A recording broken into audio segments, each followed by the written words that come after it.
لیکن یہ سرداری، یہ دنیا کا مال دولت پانے کے باوجود ان میں وہ تکبر پیدا نہیں ہوا جو غرور اور تکبر تمہارے اندر پیدا ہو گیا ہے، حالانکہ ان کے مقابلے میں جو تمہاری چودراہٹ ہے، تمہارا مال دولت ہے اور تمہاری سلطنت ہے، وہ اس کے برابر اشر اشیر بھی نہیں ہے۔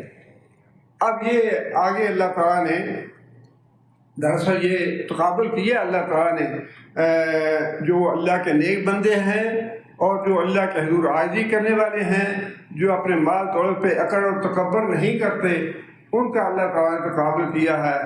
پہلی بات تو یہ ذہن میں رکھیے کہ حضرت داؤد علیہ السلام والد ہیں، سلیمان علیہ السلام بیٹے ہیں، اور داؤد علیہ السلام کے 19 بیٹے تھے۔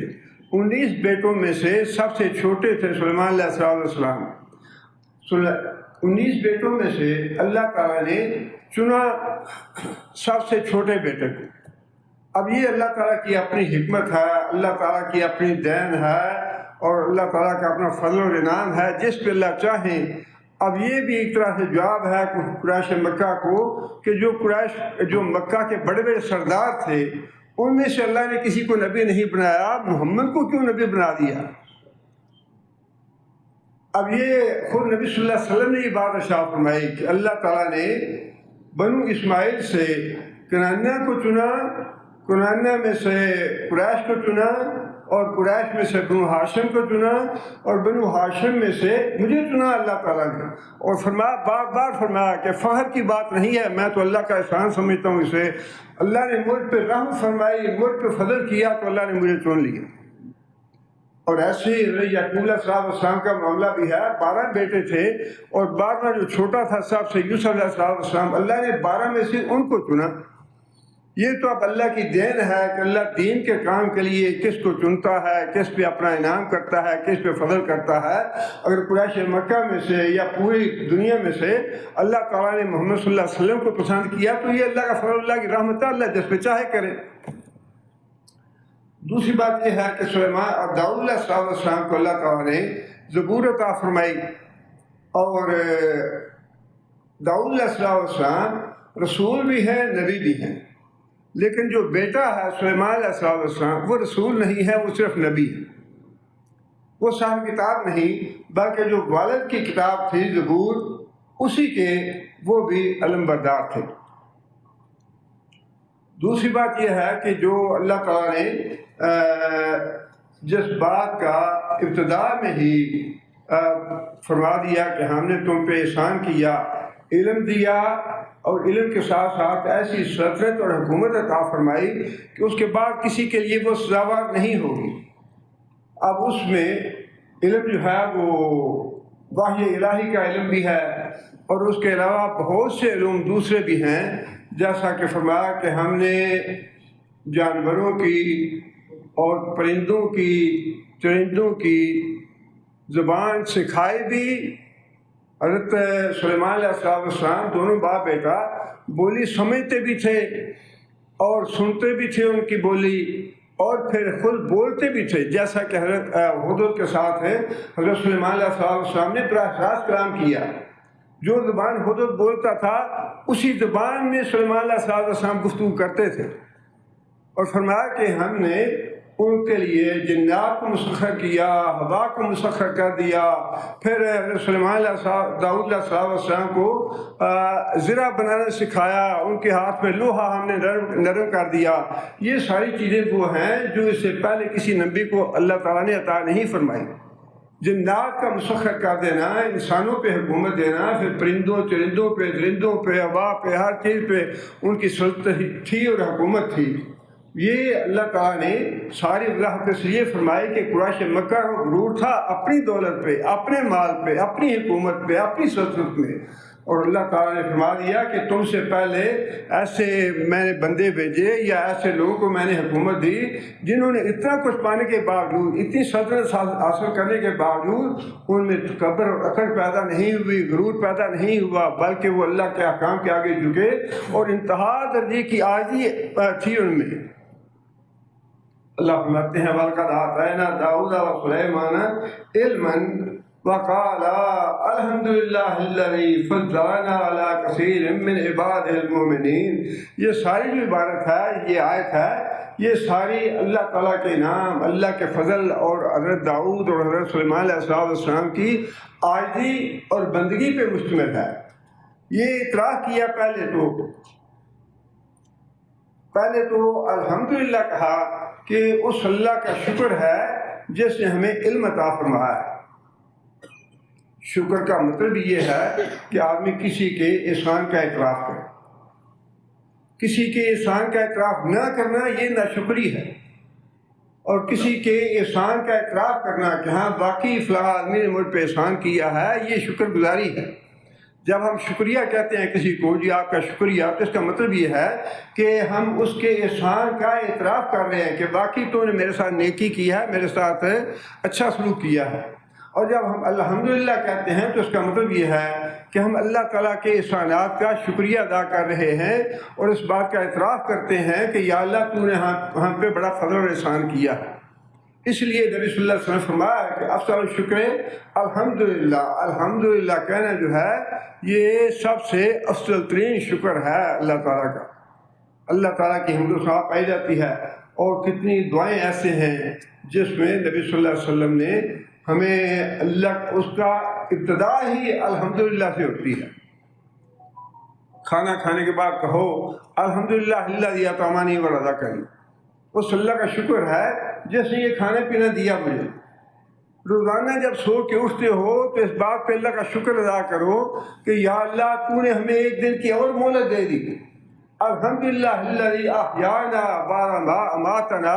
مرنے کے بعد یا اللہ تو نے دوبارہ ہمیں زندہ کیا اور تو نے ہمیں مہلت دے دی کہ ہاں توبہ کر لو، استغفار کر لو، میں تمہیں اور ڈھیل دیتا ہوں، تمہیں اور وقت دیتا ہوں. اس پہ بھی اللہ کا شکر کرو. لباس پہنتے ہو تو اس پہ بھی اللہ کا شکر کرو. الحمدللہ الذی کسانی ھذا. اس اللہ کا شکر ہے، اس اللہ کی حمد ہے جس نے مجھے یہ پہننے کے لیے لباس دیا. یہ چھوٹی چھوٹی باتیں جو ہیں ان میں بھی اللہ کا شکر ادا کرنا لازم ہے، واجب ہے. اور سب سے بڑی بات جو وہ ہے کہ اگر کسی کو اللہ تعالیٰ علم دے دے، ایک علم تو ہے انبیاء کا علم وحی، اس پہ انہوں نے شکر ادا کیا.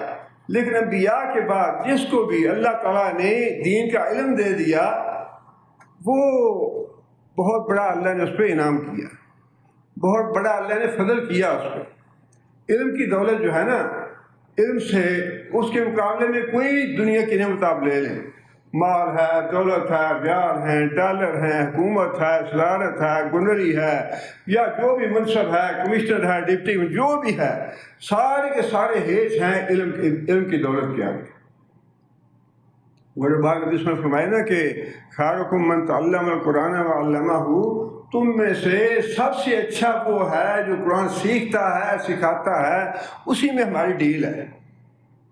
قرآن سیکھنے کے لیے اچھا لیٹ ہو گئے، تھوڑا چلے جاتے ہیں نا، چلے ابھی تھوڑا ٹائم ہے، باقی کوئی بات نہیں ہے. ابھی ہمارے ایک بھائی شکوہ کر رہے تھے، آپ اعلان کریں کہ وقت پہ لوگ آیا کریں. ڈیوٹی کے لیے تو انسان فوراً پہنچتا ہے کہ ڈیوٹی پہ 5 منٹ پہلے پہنچے کہ انتہا نہ کٹ جائے. مال ختم ہے، مال کا لال. قرآن سیکھنے کی جو اہمیت ہے، فضیلت ہے، جو اللہ تعالیٰ کے ہاں اس کا اللہ نے فضل کیا، اس کا احساس نہیں ہے کہ قرآن سیکھنا جو ہے اس کے لیے بھی اس سے کہیں زیادہ پابندی کی ضرورت ہے. جنت کا راستہ اللہ تعالیٰ اس کے لیے آسان کر دیتے ہیں، فرشتے اس کے پاؤں کے نیچے پر پھیلاتے ہیں، اور فرمایا کہ اللہ کی سکینت نازل ہوتی ہے، اللہ کے فرشتے نازل ہوتے ہیں ان پہ کتنے. اور پھر فرمایا کہ دنیا کی ہر چیز جو ہے، زمین و آسمان، فرمایا زمین و آسمان کی ہر چیز ان لوگوں کے لیے دعا کرتی ہے جو قرآن پڑھنے پڑھانے کے لیے آتے ہیں. مال کمانے کے لیے کون فرشتہ آتا ہے؟ کہیں ہے یہ بھی کہ جو مال کماتا ہے اس کے لیے فرشتے آتے ہیں یا سکینت نازل ہوتی ہے اس میں؟ لیکن اسی میں یہی ہے مطال غرور. یہ جو فرمایا نا کہ دنیا دھوکہ ہے، یہی ہے کہ مال کے لیے، دنیا کمانے کے لیے، ڈیوٹی کے لیے، تجارت کے لیے ایک منٹ بھی ضائع کرنا ہمارے لیے بڑا مشکل ہے. وہ ضائع نہیں کرنا. دین سیکھنے کے لیے ہاں یہ بھی گھنٹہ 1.5 گھنٹہ ہے نا، کوئی بات نہیں، آپ چلے جائیں گے نا، سن لیں گے جا کے. وہ پتہ ہے وہی جو باتیں پہلے سنی ہوئی ہیں.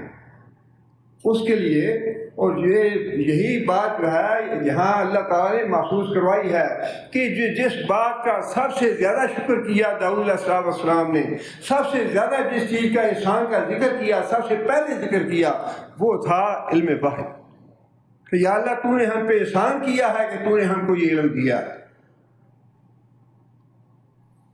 کتنا علماء نے اور جو فقہا تھے یا اولیاء تھے، کتنی زیادہ انہوں نے یہ حضرت عبداللہ بن مسعود کہتے تھے کہ ایک گھڑی میں قرآن مجید سیکھنا افضل سمجھتا ہوں بنسبت ساری رات عبادت کرنے کی۔ ساری رات عبادت کرنا ایک طرف، اور قرآن کی تعلیم سیکھنا ایک گھڑی کی، وہ میرے لیے زیادہ افضل ہے۔ یہ وہ لوگ ہیں جن کو قدر تھی علم کی، ہمیں اس علم کی قدر ہی نہیں ہے۔ آج کل پرسوں ابھی پتہ نہیں اللہ بہتر جانے وہ واقعہ صحیح ہے یا نہیں، لیکن وہ کسی نے پوسٹ کیا کہ ایک چیف جسٹس ہے ہائی کورٹ کے، لاہور ہائی کورٹ کے، تو ریٹائرمنٹ کے بعد وہ عمرے کے لیے آئے، ظاہر ریٹائرڈ چیف جسٹس ہے، پروٹوکول وغیرہ دیا اور گورنمنٹ نے ان کو امام کے پیچھے جگہ ملی نماز وغیرہ پڑھنے کے لیے۔ تو نماز کے دوران امام صاحب جو ہیں ان کے بھی آنسو نکل آئے، رونے لگے، اور جو پیچھے لوگ کھڑے تھے ان کے بھی آنسو نکل آئے، رونے لگے، اور چیف جسٹس صاحب جو ہیں وہ حیران و پریشان ہے کہ یہ کیوں رو رہے ہیں۔ یہ ہے بدقسمتی ہمارے ملک کی، چیف جسٹس بن گیا ہے، قرآن کا ایک لفظ نہیں آتا، پتہ ہی نہیں ہے کہ کیا پڑھ رہے ہیں۔ ہاں بڑے پڑھے لکھے ہیں چیف جسٹس صاحب، امریکہ سے پڑھے ہیں، کینیڈا سے پڑھے ہیں، برطانیہ سے پڑھے ہیں، دنیا کا سارا علم حاصل ہے، لیکن الف جو قرآن ہے اس کے الف بے کا پتہ نہیں ہے۔ بیڑا گرک کیا اسی بات میں ملک کا بیڑا گرک کیا۔ جتنے آج کرسی میں بیٹھے ہیں نا، کسی کو یہ احساس نہیں کہ سود کھانا کتنا بڑا جرم ہے، اور یہ جو آئے دن ٹی وی اینکر اور ٹی وی پہ آتی ہے، اللہ تعالیٰ معاف کرے، ایسی سمجھ نہیں آتی کیا کریں، کس سے کہیں، بال کھلارے ہوئے ہیں، پردہ نہیں ہے، ایسے بے حجاب اریاں ہو کے اب ٹی وی پہ بھی آتے ہیں، اور جو پاکستان کی ترجمانی کرنے والی بدبخت عورتیں ہیں وہ بھی اسی طرح بے حجاب بال کھلارے ہوئے وہ آتی ہیں۔ کہاں پہ برکت کہاں سے آئے؟ اللہ کا عذاب نہ آئے تو اور کیا ہوگا؟ 70 سال ہو گئے، لیکن جو تعلیم کا نظام تھا کسی نے یہ ضرورت محسوس نہیں کی کہ جب تک ہم اپنے تعلیم کے نظام میں قرآن کو نہیں لاتے، جب تک یہ ملک بچے گا نہیں۔ ہر وہ دن جو آنے والا ہے ملک کے لیے تنزل و انحطاط لا رہا ہے، اس کی وجہ یہی ہے کہ قرآن کی تعلیم نہیں ہے۔ جتنے بھی چیف بیٹھے ہیں نا، کسی کو پتہ نہیں ہے کہ قرآن کی تعلیم کیا ہے۔ وہ گھر جا کے پوچھا آدمیوں سے کہ لوگ کیوں رو رہے تھے، بتایا ان کو کہ چیف جسٹس صاحب وہ سورہ یاسین کی آیت تھی، وَامْتَازُوا الْيَوْمَ أَيُّهَا الْمُجْرِمُونَ، قیامت کے دن اللہ تعالیٰ حکم دیں گے کہ گناہ گار جو ہیں، فاسق اور فاجر لوگ، وہ الگ ہو جائیں، رشوت لینے والے، کرپشن کرنے والے، لوگوں کو لوٹنے والے، اور لوگوں پہ ظلم کرنے والے اور اپنی خواہشات پہ فیصلے دینے والے، وہ الگ ہو جائیں، اور نیک لوگ الگ ہو جائیں۔ قیامت کے دن ایسے نہیں ہوگا جس طرح دنیا میں ہے۔ جاہل جو ہے وہ کرسی میں بیٹھا ہے، اور جو علم والا ہے وہ مسجد میں جھاڑو دے رہا ہے۔ یہ قیامت کے دن کو نتائج ہوں گے نا، بڑے حیران کن نتائج ہوں گے، انسان کی عقل دنگ رہ جائے گی۔ کسی کی انسان کی عقل جو ہے نا وہ سمجھ میں نہیں آئے گی قیامت کے دن کیا ہوا ہے اور کیسے نتائج آئے ہیں، کیسے رزلٹ آیا ہے۔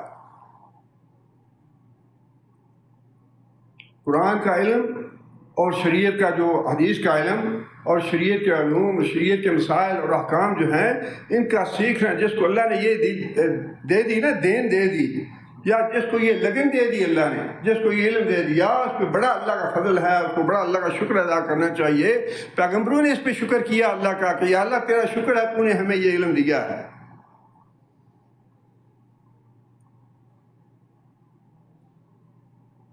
الحمدللہ الذی فضلنا، فضیلت دی ہم کو، علی کثیر، بہت سے لوگوں پر، من عبادہ المؤمنین، اپنے مومن بندوں میں سے۔ کتنی عاجزی ہے اس میں، یا اللہ صرف ہم ہی مومن نہیں تھے، مومن تو اور بھی بہت سے تھے۔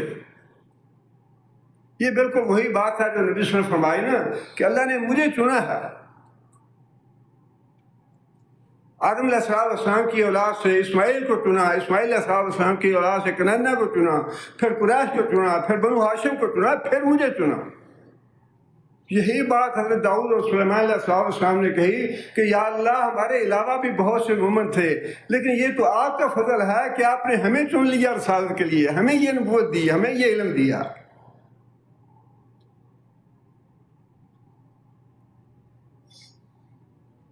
آگے فرمایا کہ وَوَرِثَ سلیمان داؤد، اور سلیمان علیہ السلام یعنی بیٹا وارث ہوا داؤد علیہ السلام کا۔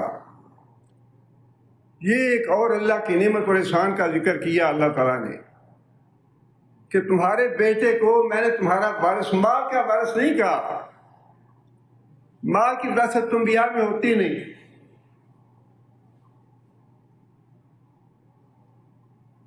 فرمایا کہ داؤد علیہ السلام کو جو نبوت ہم نے دی تھی وہی نبوت جو ہے آگے ہم نے بیٹے کو دی۔ یہ بھی ایک احسان ہے کہ اگر باپ عالم فاضل ہے تو اس کو چاہیے کہ اس جو اللہ نے انعام کیا ہے اس کے اوپر اس کو اپنی اولاد میں ٹرانسفر کرے۔ یہ ماں کی وراثت کسی کے کام نہیں آنی۔ اللہم اغفر لأبی انہ کان من الضالین ولا تخزنی یوم یبعثون یوم لا ینفع مال ولا بنون الا من اتى اللہ بقلب سلیم۔ قیامت کے دن یہ مال اور بیٹے کام نہیں آئیں گے سوائے اس کے جو قلب سلیم لے کے آیا۔ اس میں اپنی اولاد کو دین کی تعلیم دینے کی رغبت دلائی گئی ہے۔ اللہ کا انعام ہے یہ کہ جو آدمی اپنے اولاد کو آگے وہی علم سکھاتا ہے جو اللہ نے اس کو دیا ہے۔ لیکن ہماری خواہش تو یہ ہوتی ہے جی ہاں اب تو پیسہ بہت آ گیا ہے سعودی عرب میں آ کے، تو اب یہاں بھی تعلیم ٹھیک نہیں ہے، اپنے ملک میں بھی تعلیم ٹھیک نہیں ہے، اب تو امریکہ اور کینیڈا جانا چاہیے، وہاں بیٹے کو بھیجا ہے، وہاں تعلیم حاصل کرے جا کے۔ ایمان کا بیڑا غرق ہوتا ہے ہو جائے، اس کی پرواہ نہیں ہے۔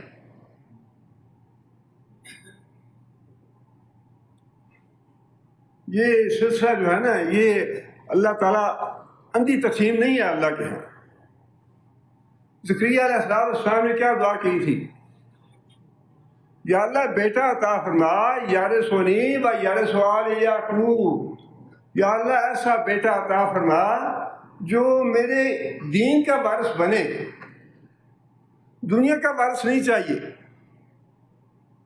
اللہ تعالیٰ معاف کرے، ہم تو بیٹا پیدا نہ ہو وہ جی وارث نہیں پیدا آیا طلاق دے دو۔ وارث چاہیے مال کا، مربع اور زمینیں۔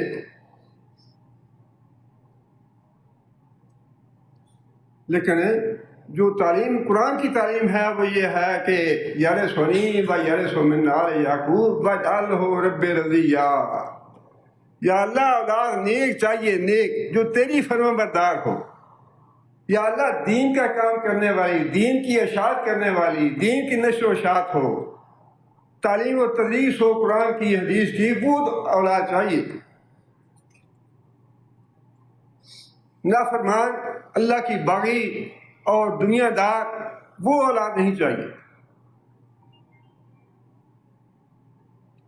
وَوَرِثَ سلیمان داؤد، اور فرمایا کہ ہم نے اللہ تعالیٰ نے داؤد علیہ السلام کو سلیمان جو ہے وہ وراثت ان کے سپرد کی۔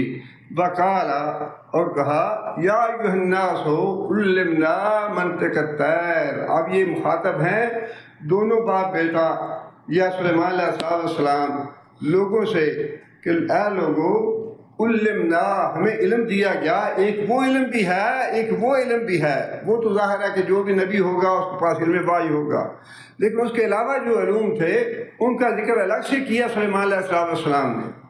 ہم سکھائے گئے ہیں منطق الطیر، پرندوں کی بولی۔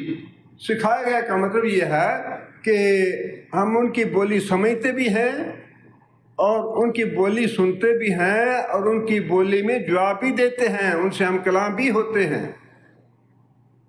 آگے واقعہ آ رہا ہے چونٹی کی بات سمجھ لی سلیمان علیہ السلام نے، ہدہد کے ساتھ سوال جواب کیا سلیمان علیہ السلام نے۔ ویسے یہ ہے کہ انسان کو سوچنا یہ چاہیے کہ یہ تو انبیاء کے معاملات ہیں، کوئی دنیا میں ایسا انسان ہے جس پہ اللہ کا فضل نہیں ہے، اللہ کی نعمتیں نہیں ہیں؟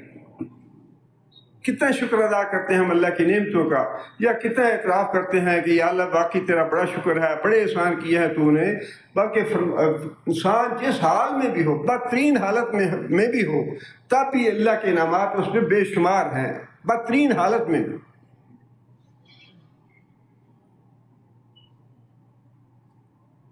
رسول اللہ صلی اللہ علیہ وسلم نے بابر شاہ فرمائی نا کہ اللہ کا شکر گزار بندہ بننے کے لیے دنیا کے معاملے میں اپنے سے کم تر آدمی کو دیکھو، دین کے معاملے میں جو تم سے اوپر ہے اسے دیکھو، اس کی ریس کرو، اس جیسا بننے کی کوشش کرو۔ اے لوگو، ہمیں جانوروں کی بولی سکھائی گئی، وَأُوتِينَا مِن كُلِّ شَيْءٍ، اور ہمیں ہر چیز دی گئی ہے۔ یہاں ہر چیز سے مراد یہ نہیں ہے کہ ساری دنیا کے علوم یا ساری دنیا کی جو چیزیں ہیں وہ دی گئی ہیں، بلکہ سلطنت کے وسائل جتنے مطلوب تھے وہ سارے اللہ نے دیے۔ سلطنت اور حکومت کرنے کے لیے جو بھی چیزیں مطلوب تھیں وہ اللہ تعالیٰ نے سب ہمیں مہیا فرمائی ہیں۔ اور یہ بھی سلیمان علیہ السلام اللہ کے احسان کے طور پہ اس کا ذکر کر رہے ہیں کہ یا اللہ یہ تیرا احسان ہے کہ سلطنت اور حکومت چلانے کے لیے جتنے بھی وسائل مطلوب تھے، جو معاملات مطلوب تھے، وہ یا اللہ تو نے سارے ہمیں عطا فرمائے ہیں۔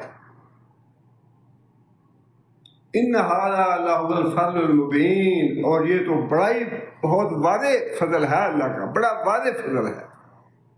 انسان خود اندھا نہ بن جائے تو دوسری بات ہے، لیکن انسان اپنی زندگی میں دیکھے، انسان کو ایک نہیں ہزاروں اللہ کے فضل نظر آ جائیں گے، یہ بھی اللہ کا فضل ہے، یہ بھی اللہ کا فضل ہے، یہ بھی اللہ کا فضل ہے۔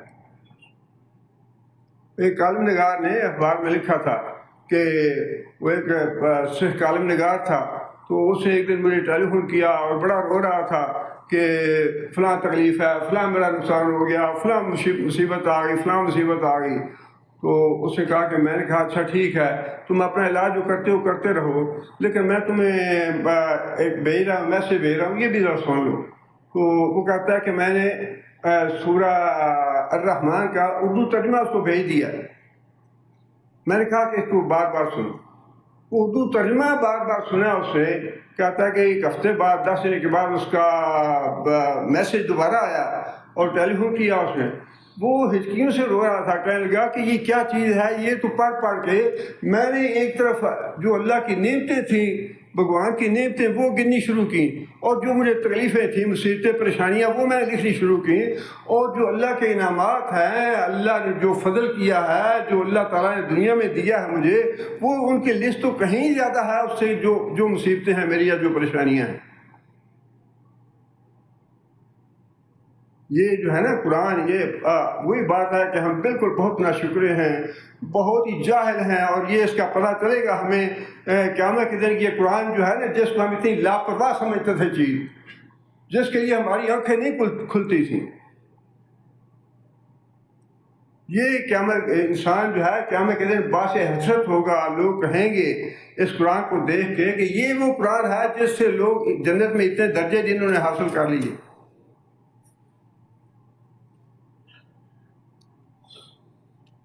فرمایا کہ سلیمان علیہ السلام نے داؤد علیہ السلام سے انہوں نے یہ بات کہی کہ یا اللہ یہ تو بڑا واضح فضل ہے جو تو نے ہم پہ کیا ہے۔ اور آگے فرمایا کہ وَحُشِرَ لِسُلَيْمَانَ جُنُودُهُ مِنَ الْجِنِّ وَالْإِنسِ وَالطَّيْرِ فَهُمْ يُوزَعُونَ۔ سلیمان علیہ السلام کی حکومت تھی سب پہ، انسانوں پہ حکومت تو ہوتی ہے، لیکن اس کے علاوہ جنات پہ بھی حکومت تھی، اور پھر جو اس کے علاوہ حیوان تھے، چرندے تھے، پرندے تھے، ان سب پہ حکومت تھی سلیمان علیہ السلام کی۔ آپ اندازہ لگائیں کہ نبی صلی اللہ علیہ وسلم کی دعوت کو ٹھکرانے والے، نبی صلی اللہ علیہ وسلم کی دعوت کا انکار کرنے والے، وہ کتنے پانی میں تھے؟ قریش جو تھے کوئی منظم حکومت نہیں، قبائلی نظام تھا نا، کوئی باقاعدہ منظم حکومت نہیں تھی. یہ تو اللہ فرما رہے ہیں کہ ہم نے دنیا کی ہر چیز مسخر کر دی ان کے لیے، جنات مسخر کر دیے، پرندے درندے چرندے مسخر کر دیے، ہوا مسخر کر دی، معدنیات مسخر کر دی ان کے لیے. اتنی طاقت اور اتنی قوت اور اتنی بڑی سلطنت، اور اس کے باوجود بار بار کہہ رہے ہیں یا اللہ تیرا فضل ہے، یا اللہ تیرا فضل ہے، یا اللہ تیری رحمت ہے، یا اللہ تیرا شکر ہے، یا اللہ تیرا شکر ہے. ہمیں اپنا بھی حساب لگانا چاہیے کہ ہم کتنا شکر کرتے ہیں اللہ کا. نبی صلی اللہ علیہ وسلم کا اپنا حال یہ تھا، جو باقی معاملات ہیں ان کو تو چھوڑیں. غزوہ احد میں صحابہ کرام کو اور خود نبی صلی اللہ علیہ وسلم کو کتنا رنج پہنچا، کتنا صدمہ ہوا. غزوہ میدان احد میں نبی صلی اللہ علیہ وسلم حضرت حمزہ کی لاش اور مسا دیکھ کے صحابہ کہتے ہیں کہ ہم نے نبی صلی اللہ علیہ وسلم کو کبھی اتنا روتے نہیں دیکھا تھا جتنا روتے ہم نے نبی صلی اللہ علیہ وسلم کو حضرت حمزہ کی لاش دیکھ کے روتے دیکھا. بہت گہرا صدمہ تھا. 70 صحابہ کرام جن میں بڑے بڑے سردار بھی تھے وہ سارے کے سارے شہید ہو گئے. اس کے باوجود جب شام کا وقت ہوا اور مدینہ واپس جانے لگے تو صحابہ کرام نے جو اپنے شہداء تھے جو بھی تھے ان کو دفن کیا اور اس کے بعد رخصت ہونے لگے. نبی صلی اللہ علیہ وسلم نے فرمایا کہ ذرا رک جاؤ، ذرا رک جاؤ. اور اس کے بعد فرمایا کہ مجھے اللہ کی حمد کر لی.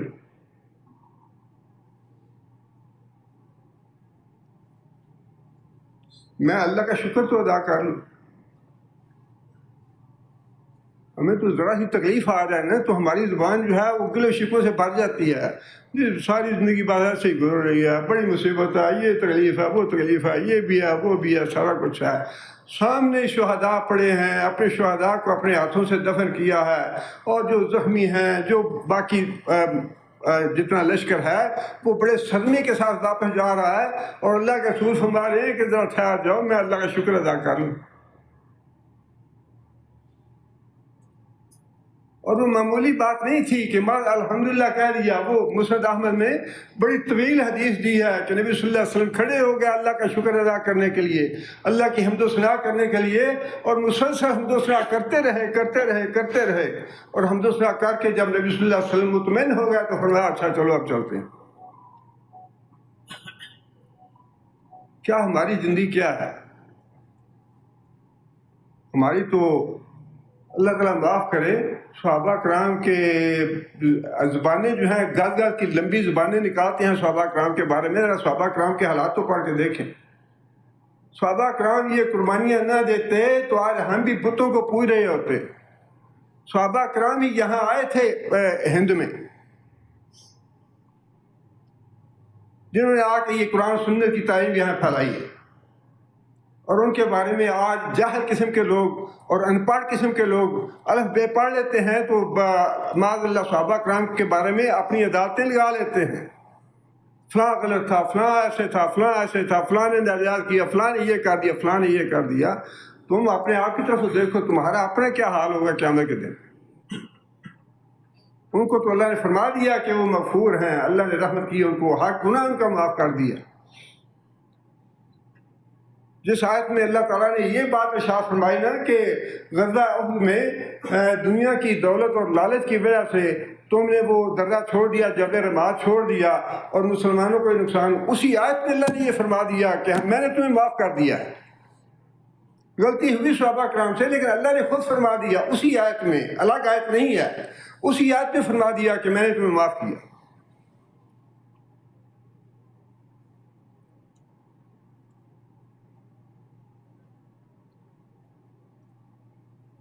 آگے فرمایا کہ جنوں کے، انسانوں کے، پرندوں کے لشکر اکٹھے کیے، فہم یوزعون، اور ان کو گروہ در گروہ بنایا، منظم کیا، مرتب کیا، یہ جنات کے ہیں گروہ، ان کے الگ الگ دستے بناؤ، یہ انسانوں کی فوج ہے، ان کے الگ الگ دستے بناؤ جہاد کے لیے، اور یہ پرندے ہیں یا جو بھی ہیں ان کے الگ الگ دستے بناؤ جہاد کے لیے۔ تو ان کو سلیمان علیہ السلام نے منظم کیا، مرتب کیا، اور سفر پہ روانہ ہو گئے۔ حتیٰ اذا اتوا علی وادی النمل قالت نملۃ یا ایھا النمل ادخلوا مساکنکم لا یحطمنکم سلیمان وجنودہ وہم لا یشعرون۔ جب وہ چیونٹیوں کی وادی میں پہنچے، مفسرین نے لکھا ہے کہ ایک وادی ایسی تھی جس میں بہت زیادہ چیونٹیاں تھیں، اور جو حدیث کے منکر ہیں انہوں نے بہت سی توجیہیں کی ہیں یہاں اس سورہ میں۔ طیر کے بارے میں، اچھا جی وہ طیر بھی نام تھا آدمی کا، اور نملہ بھی آدمی کا نام تھا، اس کے نام پہ وہ وادی تھی، وہ قبیلہ تھا ایک۔ تو یہ واقعہ جو ہے جنہوں نے معجزات کا انکار کیا ہے، بہت سی تعویلیں کی ہیں انہوں نے، لیکن کوئی بھی تعویل جو ہے وہ قرآن سے مطابقت نہیں رکھتی۔ جب وہ لشکر سلیمان علیہ السلام کا چیونٹیوں کی وادی میں پہنچا، قالت نملۃ، چیونٹی نے یہ بات کہی، یا ایھا النمل، اے چیونٹیوں، ادخلوا مساکنکم، اپنے گھروں میں یا اپنے بلوں میں داخل ہو جاؤ، لا یحطمنکم سلیمان وجنودہ، کہیں ایسا نہ ہو سلیمان کا لشکر تمہیں کچل ڈالے، وہم لا یشعرون، اور سلیمان کو اس بات کا پتہ بھی نہ چلے۔ بہت سی باتیں مفسرین نے لکھی ہیں اس ایک آیت میں۔ سب سے پہلی بات تو یہ ہے کہ وہ چیونٹی جو ہے، لکھا ہے کہ اس سے یہ معلوم ہوتا ہے کہ چیونٹیوں میں بھی اجتماعیت کا نظام ہے، ان میں بھی بے نظمی نہیں ہے، بلکہ نظم ہے۔ ایک ان کی سردار چیونٹی یا ملکہ لکھا ہوا ہے کہ ملکہ چیونٹی جو تھی، اس نے اپنی محتاج چیونٹیوں کو یہ حکم دیا کہ اپنی بلوں میں چلے جاؤ، جس سے یہ پتہ چلتا ہے کہ جو جانور ہیں جن کو ہم بے شعور سمجھتے ہیں، ان میں بھی کس حد تک اجتماعیت کا احساس ہے کہ اجتماعی زندگی انفرادی زندگی سے بہتر ہے۔ انسان اجتماع میں رہتے ہوئے، ایک دوسرے کے ساتھ رہتے ہوئے جو کچھ کر سکتا ہے اکیلا نہیں کر سکتا۔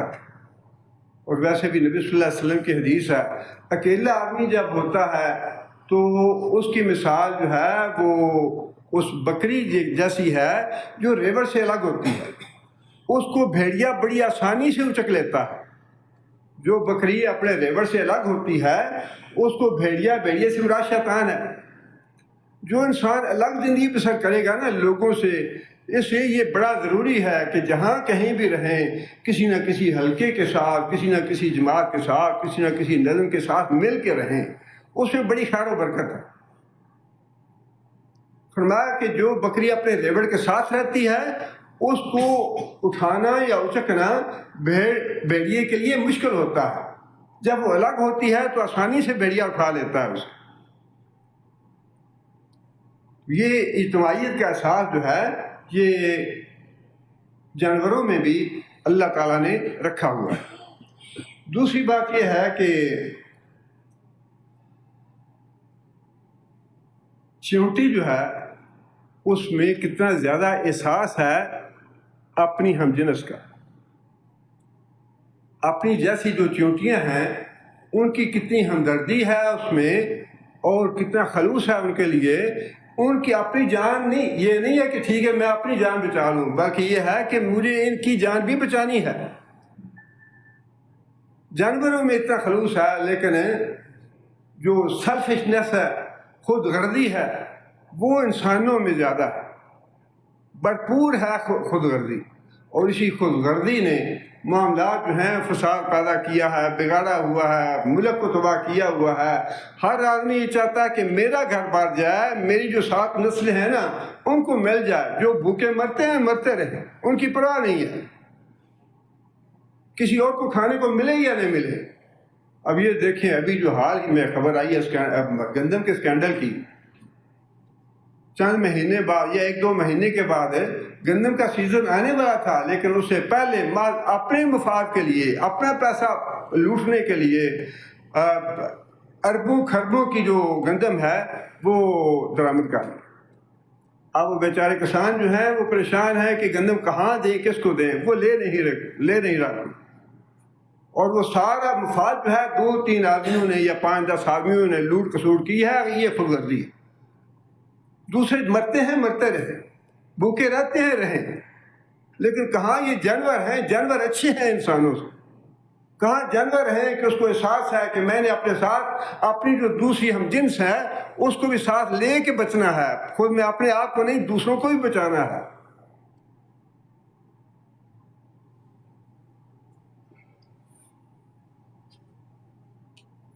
اور پھر فرمایا کہ اس سے یہ بات بھی معلوم ہوتی ہے کہ چیونٹیوں کو بھی، جانوروں کو بھی اس بات کا علم ہے کہ پیغمبروں کو علم غیب نہیں ہوتا۔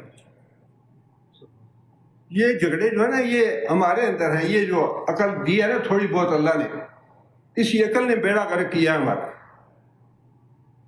سوائے اس کے جس کو اللہ ہدایت دے۔ چیونٹی کو یہ پتا ہے کہ آ رہا ہے سلیمان اپنا لشکر لے کے، اور اگر وہ کچل دے تو اس کو پتہ نہیں چلے گا کہ میں نے کتنا ظلم کیا یا کتنی زیادتی کی ان پہ، اس کو پتہ نہیں چلے گا، لہذا اپنے بلوں میں داخل ہو جائے۔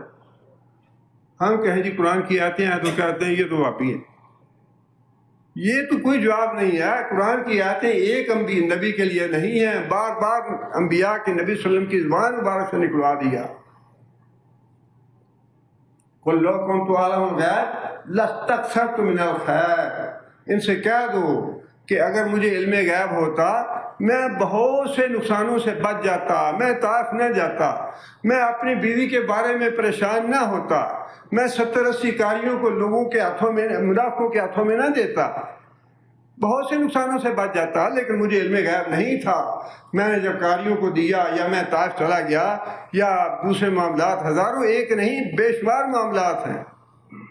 چیونٹیوں کو، جانوروں کو یہ احساس ہے، یہ پتہ ہے کہ انبیاء کو علم غیب نہیں ہے۔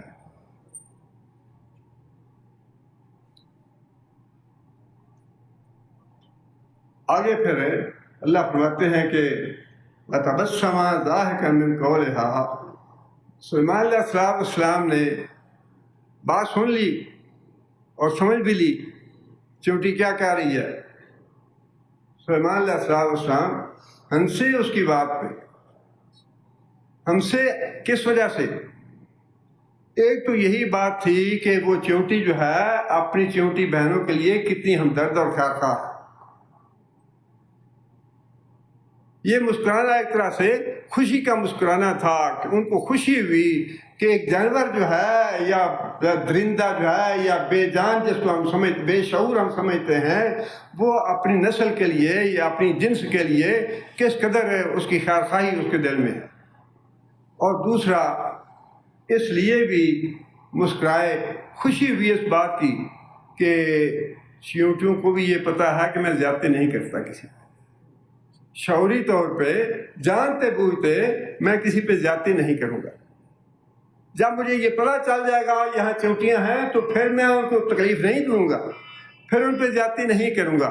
لیکن اگر زیادتی ہوتی ہے سلیمان کی طرف سے تو لاعلمی کی وجہ سے ہوگی، اس کو پتہ نہیں ہوگا۔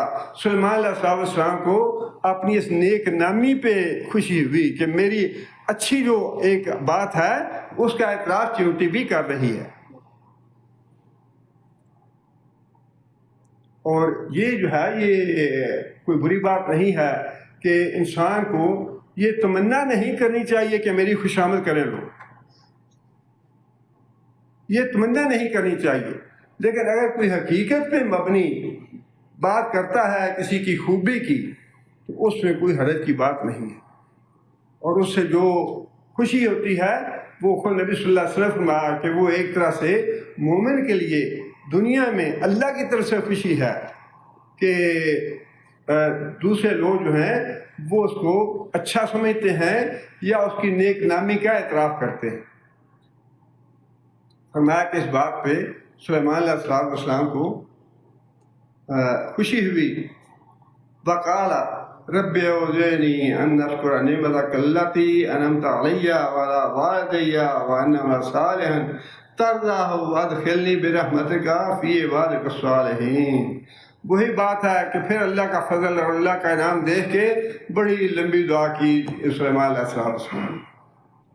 اس کا ایک ایک لفظ جو ہے نا وہ بڑا قیمتی اور بڑا عبرت والا ہے، سبق آموز ہے، اور ہر مسلمان کو یہ چاہیے کہ یہ دعا یاد کر کے اس دعا کو اپنا معمول بنائے. اس کی وضاحت جو ہے وہ تھوڑی لمبی ہے، انشاءاللہ اگلے درس میں انشاءاللہ اس کی وضاحت کروں گا. اللہ تعالیٰ ہمیں عمل کرنے کی توفیق عطا فرمائے. اللہ تعالیٰ اپنا فضل و کرم فرمائے. یہ وہی بات ہے، ہمارے بھائی نے لکھا ہے کہ بعض ساتھی جو ہیں وہ تاخیر سے آتے ہیں، ان کو وقت پر آنے کی نصیحت فرمائیں. وہی بات ہے کہ جتنی انسان کے دل میں قدر ہوگی نا اس نعمت کی، اتنا انسان زیادہ اس کے لیے فکر مند ہوتا ہے. جتنی انسان بے قدری کرے گا اتنی فکر نہیں ہوگی. نوکری ملازمت کی تجارت کی قدر ہے کہ اس کا وقت ضائع نہیں ہونا چاہیے. انسان اٹھتا بھی ہے، اپنی نیند بھی کم کرتا ہے، اپنے کام بھی چھوڑتا ہے، لیکن وقت پہ جاتا ہے ڈیوٹی پہ، اس لیے کہ اس کی قدر ہے. یہ بس ایک زائد سا کام ہم نے سمجھا ہوا ہے، جو قرآن پڑھنا ہے نا یا درس سننا ہے، یہ بس ایک زائد سا کام ہے. ٹھیک ہے، جتنا ٹائم مل جائے بس ٹھیک کافی ہے.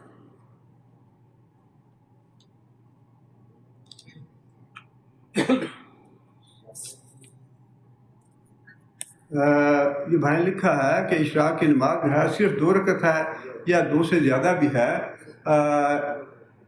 2 رکعت سے لے کر 12 رکعت تک ہے، لیکن 4 رکعت جو ہے وہ افضل ہے پڑھنی. اگر 2 پڑھیں تب بھی ٹھیک ہے، لیکن اگر آپ افضل پہ عمل کرنا چاہتے ہیں تو 4 پڑھیں، اور اس سے زیادہ بھی نبی صلی اللہ علیہ وسلم نے 12 تک ثابت ہے. دوسری یہ بات ہے کہ جن صاحب نے وہ اپنے قرض کا ذکر کیا تھا، 2 دفعہ لکھا، اگر وہ ہیں تو ذرا مل لیں، اور اگر نہیں ہیں تو اگر کوئی صاحب ان تک پیغام پہنچا سکتے ہیں تو پیغام پہنچا دیں. اسی طرح کا یہ ایک اور بھائی نے لکھا ہے کہ ان کا اقامے کا معاملہ ہے، اور اقامے کی تجدید کے لیے ان کے پاس پیسے پورے نہیں ہیں. 4,000 کی ضرورت ہے زیادہ مزید انہیں، اور انہوں نے لکھا کہ 3 مہینے تک وہ واپس بھی کر دیں گے اگر کوئی بھائی ان سے تعاون کرے. تو یہ قرض جو ہے نا، قرض یہ الحمدللہ صدقے سے زیادہ اجر و ثواب ہے اس کا. ویسے قرض لینے اور دینے کی نبی صلی اللہ علیہ وسلم نے یا شریعت نے اس کا شکر کیا، لیکن انسان پہ وقت آ جاتا ہے، مجبوریاں بن جاتی ہیں، انسان کو لینا دینا پڑتا ہے. اس صورت میں اجازت بھی ہے، لیکن فرمایا کہ جو آدمی قرض دیتا ہے اس کو روزانہ صدقے کا ثواب ملتا ہے، خاص طور پہ جب اس کی مہلت میں اضافہ کرتا ہے. جتنا قرض ہے، اگر کسی نے 1,000 ریال کسی کو دیا ہے اور اس کی مدت میں مہلت میں اضافہ کرتا ہے تو روزانہ 1,000 ریال صدقہ کرنے کا ثواب ملتا ہے. اور اگر کوئی صاحب تعاون کرنے والے ہوں تو پلیز بتائیے، مجھے بتائیے. بسم اللہ.